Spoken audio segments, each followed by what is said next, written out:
रश्मि सीता बाजार में अपना आलू का ठेला लगाती थी, जिससे उसकी अच्छी खासी बिक्री होती थी। एक रोज जब वो लोगों को आलू टिक्की बर्गर बनाकर बेच रही थी, तभी एक औरत उसके ठेले पर आई और रश्मि को आलू टिक्की बर्गर बेचता देख हैरान रह गई। रश्मि, तुम वो भी आलू टिक्की बर्गर के ठेले पर?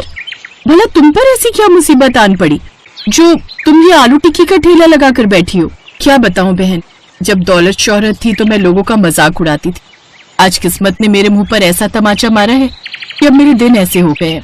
वैसे बड़े दिन बाद मिले हैं। चलो तुम्हारे घर चलकर चाय पीते हैं, फिर बातें करेंगे। अच्छा 2 मिनट रुको, मैं ठेला बंद कर देती हूँ, फिर साथ में चलते हैं। वो जब रश्मि के घर पहुंचती है तो उसकी झोपड़ी देखकर हैरान रह जाती है। रश्मि, ये क्या है? तुम्हारा तो इतना बड़ा बंगला था, फिर ये सब? मुझे तो कुछ समझ में नहीं आ रहा। अंदर चलो दीदी, मैं तुम्हें सब बताती हूँ। रश्मि, इस बार हमारी वेडिंग एनिवर्सरी पर मैंने बहुत बड़ी पार्टी रखी है, तो तुम्हें जिसे भी पार्टी में बुलाना हो बुला लेना। अच्छा ठीक है जी, मैं लिस्ट बना लेती हूँ कि मेरी कौन कौन सी फ्रेंड्स आएंगी। और हाँ, साथ में अपनी बहन कोमल को भी फोन कर देना। ओफो अंकुर, उन्हें बुलाने की क्या जरूरत है? आपको तो पता ही है वो कितने गरीब हैं। अगर वो पार्टी में आ गए तो सबके सामने हमारी इंसल्ट करवा देंगे। अरे फिर कहाँ हमारा स्टेटस और कहाँ उन लोगों का। ये तुम कैसी बातें कर रही हो रश्मि? कोमल तुम्हारी सगी बहन है, भला उनके बारे में तुम ऐसा कैसे बोल सकती हो? वो बात नहीं है, मैं तो आपके भले के लिए कह रही थी कि जब तुम्हारे बिजनेस पार्टनर उस पार्टी में आएंगे तो वो क्या सोचेंगे कि आपके रिश्तेदार कैसे हैं। लेकिन खैर कोई बात नहीं, आप उन्हें बुलाना ही चाहते हो तो ठीक है, मैं उन्हें फोन कर दूंगी। अंकुर और रश्मि ने अपनी एनिवर्सरी पर बहुत बड़ी पार्टी रखी थी। तभी पार्टी में रश्मि की बहन कोमल अपने पति सूरज के साथ आती है। वो दोनों काफी गरीब थे, जिस कारण रश्मि उन्हें पसंद नहीं करती थी। वो पार्टी में बेहद ही सस्ते से कपड़े पहन कर आते हैं। अरे रश्मि, ये दोनों कौन है? नौकर है क्या तेरे?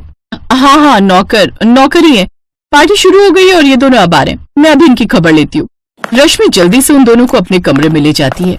अरे दीदी, आ गए आप दोनों? ऐसा करो, आप दोनों इसी कमरे में बैठो, तब तक मैं आप लोगों के लिए कुछ स्नैक्स भिजवाती हूँ। अरे नहीं रश्मि, अभी तो तुम्हारा एनिवर्सरी का केक कटना बाकी होगा ना, तो अभी से यहाँ बैठकर हम क्या करेंगे? हम भी बाहर ही चलते हैं। अरे नहीं, बाहर तो बहुत सारे मेहमान आए हुए हैं, आप लोग भी खामखा परेशान ही होंगे। इसमें परेशान होने वाली कौन सी बात है? तभी रश्मि की सहेली रोमा उसे ढूंढते हुए वहां आ जाती है। अरे रश्मि, तू यहाँ है, मैं तुझे कब से ढूंढ रही हूँ, और तू इनको यहाँ क्यों ले आई?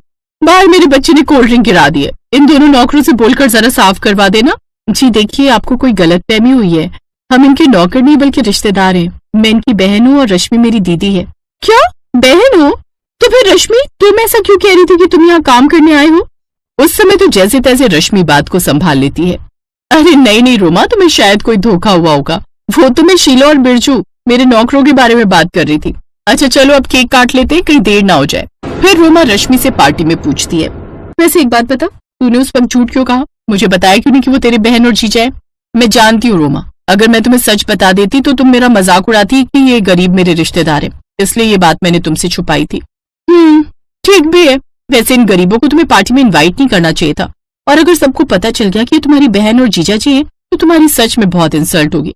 सच कहूँ, इनसे अच्छे कपड़े तो तुम्हारे घर के नौकर पहनते हैं। क्या करूँ यार, मैं तो खुद इनको नहीं बुलाना चाहती थी, वो तो अंकुर की वजह से मुझे इनको बुलाना पड़ा। उन दोनों की ये सारी बातें कोमल सुन लेती है और वो सब सुनकर कोमल को बड़ी ठेस पहुंचती है। वो जल्दी से अपने पति के पास जाती है और कहती है, चलिए जी अब घर चलते हैं।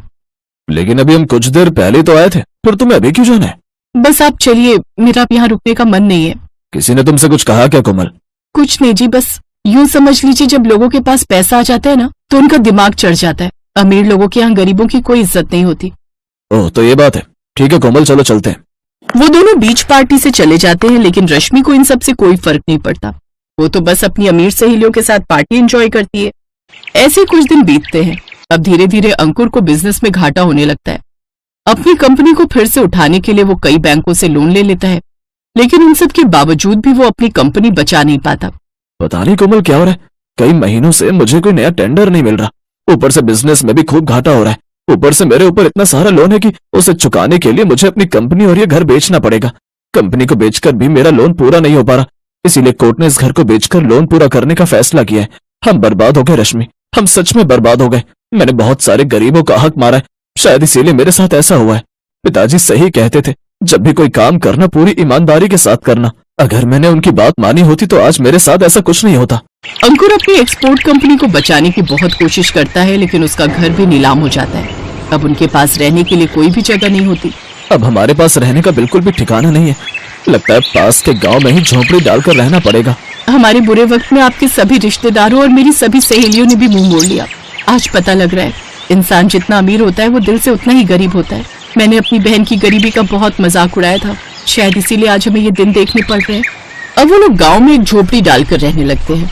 राजेश उसी गांव में दिहाड़ी मजदूरी करके अपना घर चलाता है, लेकिन कुछ समय बाद उसकी तबीयत खराब होने लगती है, जिससे वो अब घर में ही रहने लगता है। थोड़ी बहुत जो बचत थी उससे उसकी दवाइयां आ गई।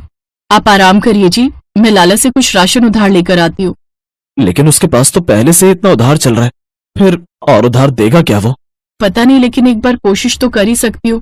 रश्मि लाला की दुकान पर जाती है, जहाँ लाला उससे कहता है, देखो तुम्हें कुछ भी चाहिए तो पैसे लेकर आओ, मेरे पास तुम जैसे लोगों के लिए उधार में देने के लिए कुछ नहीं है। चलो अब निकलो यहाँ से।